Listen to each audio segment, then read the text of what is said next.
салом дӯстон, инак аккаунти Google ин чист ва барои чӣ лозим? Ҳар он касе ки смартфони нав харид дар асоси Android, мисол Samsung, Huawei, Redmi ё дигар ба мисоли ин, вақте ки шумо телефони навро фаъол месозед ё ин ки гиром мекунед, аввалин чизе ки телефон аз шумо мепурсад ин аккаунти Google аст.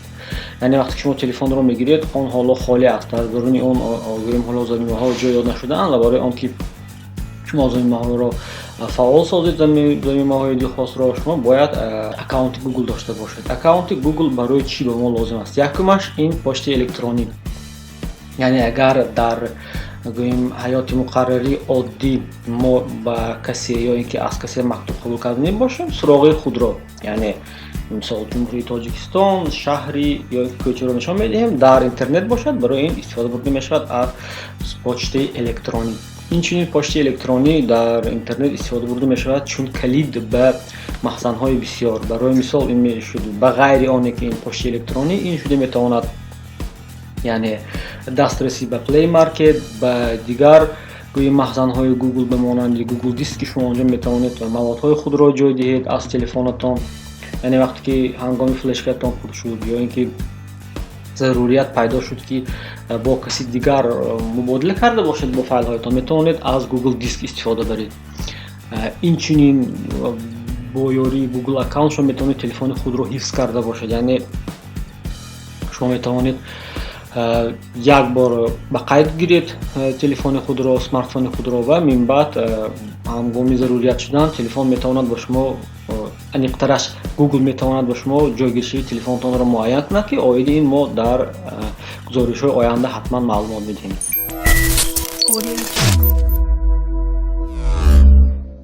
Инчунин агар шумо дӯстдори YouTube бошед, шумо метавонед бо ёрии аккаунти Google-тон дар YouTube канал кушода бошед, лайк монида бошед, дигар видеоҳоро шарҳ дода бошед. Хушбед, сохтани аккаунти Google-ро, яъне асоси онро меомӯзем. Рафтем.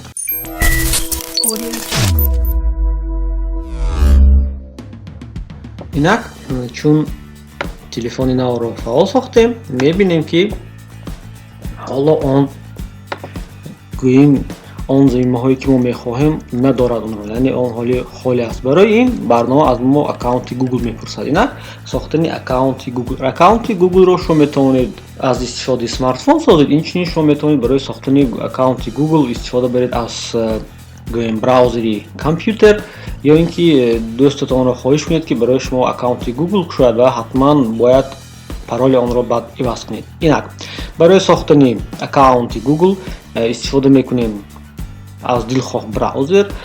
Барои ин медароем ба адреси gmail.com. Барнома аз шумо мепурсад ки сохтани аккаунт барои шумо ё ин ки бизнес метавонед барои худ истифода кунед.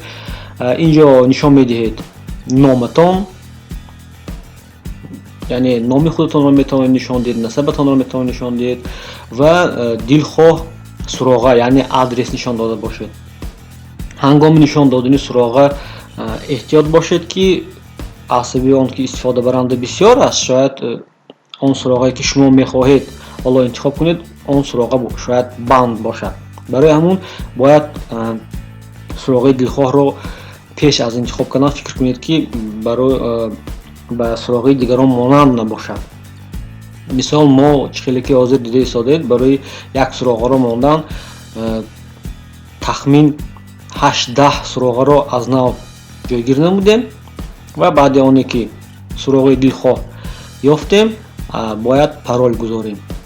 Парол, ҳангоми гузоштани парол эҳтиёт бошед, пароли он қадар содда нагузоред. Пароли шумо бояд ҳам аз ҳарф, ҳам аз рақам истифода кунед ҳангоми сохтани он ва албатта онро ба касе хабар надиҳед. Инак чун адрес даровардем, парол чун даровардем,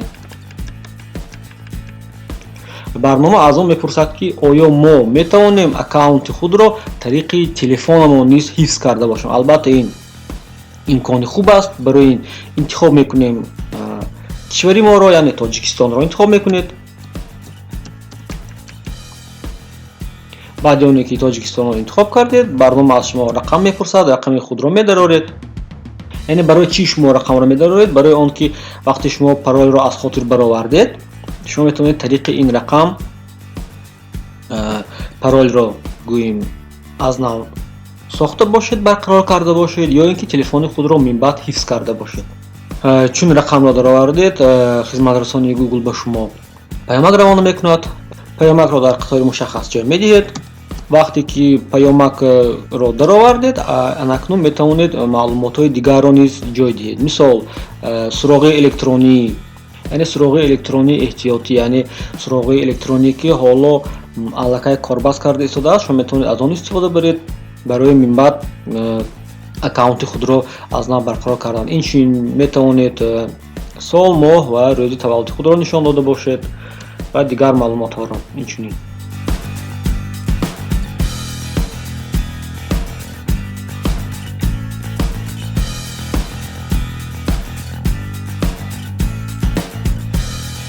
инак баъди оне ки маълумотҳо дароварда шуданд, шартҳои истифодаи Google-ро қабул мекунем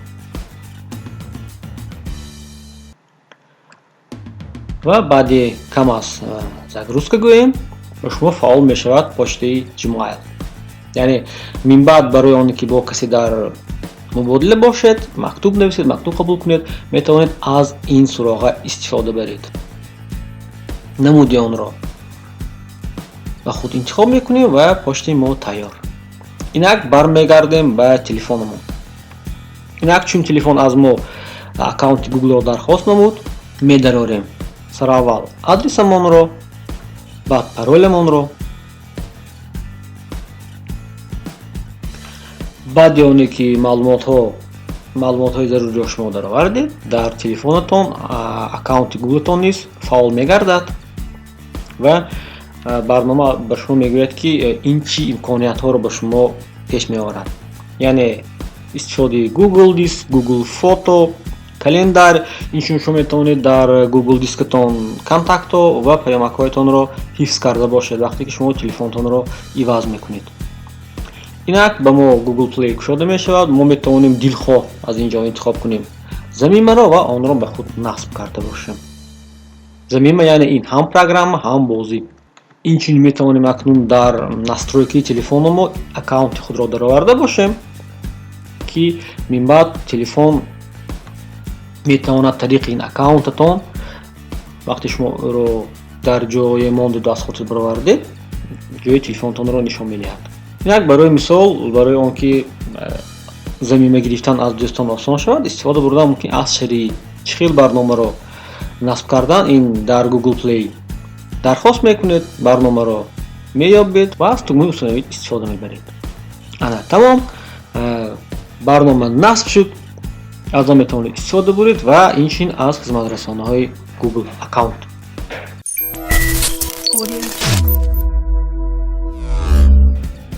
ин буд маълумоти кӯтоҳ оиди сохтани истифодаи гӯем аккаунти Google. маълумоти бештарро ҳатман дар гузоришҳои оянда хоҳем дод. бо мо бошед, саломат бошед.